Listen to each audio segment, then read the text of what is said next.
ರವಿ ಅವರ ಮಾತು, ಸಾಯಿಸಿ ರಾಜಕಾರಣ ಮಾಡೋದು ಕಾಂಗ್ರೆಸ್ಸು. ಗುತ್ತಿಗೆದಾರ ಸಂತೋಷ್ ಪಾಟೀಲ್ ವಿಚಾರದಲ್ಲೂ ಇವ್ರು ಹಿಂಗೆ ನಡ್ಕೊಂಡಿದ್ರು. ರೋಹಿತ್ ವೇಮುಲಾ ವಿಚಾರದಲ್ಲೂ ರಾಜಕೀಯ ಮಾಡಿದ್ರು. ಅದೇ ಪ್ರಿಯಾಂಕ್ ಖರ್ಗೆ ಹೇಳಿದ್ರಲ್ಲ, ಅವ್ರ ಮೇಲೆ ಇವರು, ಇವ್ರ ಮೇಲೆ ಅವರು. ನಿಮ್ಮ ರಾಜಕಾರಣ ಅಪಪ್ರಚಾರ ಯಾವ ಸೀಮೆಯದ್ದು? ಈಗ ವಿನಯ್ ಸಾವಿನಲ್ಲೂ ಅಪಪ್ರಚಾರ ಮಾಡ್ತಾ ಇದ್ದೀರಾ, ರಾಜಕೀಯ ಮಾಡ್ತಾ ಇದ್ದೀರಾ, ಸುಳ್ಳು ಆರೋಪ ಮಾಡಿ ಕಾಂಗ್ರೆಸ್ ರಾಜಕಾರಣ ಮಾಡ್ತಾ ಇದೆ ಅಂತ CT ರವಿ ಅವರು ಮಾತನಾಡಿದ್ದಾರೆ.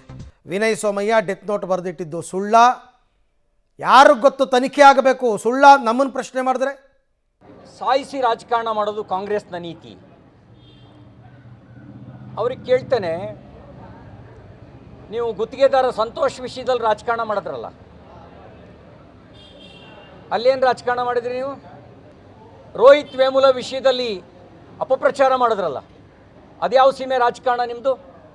ಮೌತ್ಕಾ ಸೌದಾಗರ್ ಅಂಥೇಳಿ ಸುಳ್ಳು ಆರೋಪವನ್ನು ನಿಮ್ಮ ನಾಯಕಿ ಮಾಡಿದ್ರಲ್ಲ, ಅದಕ್ಕೆ ತೆತ್ತ ಬೆಲೆ ಮರ್ತಿದ್ದೀರಾ ನೀವು?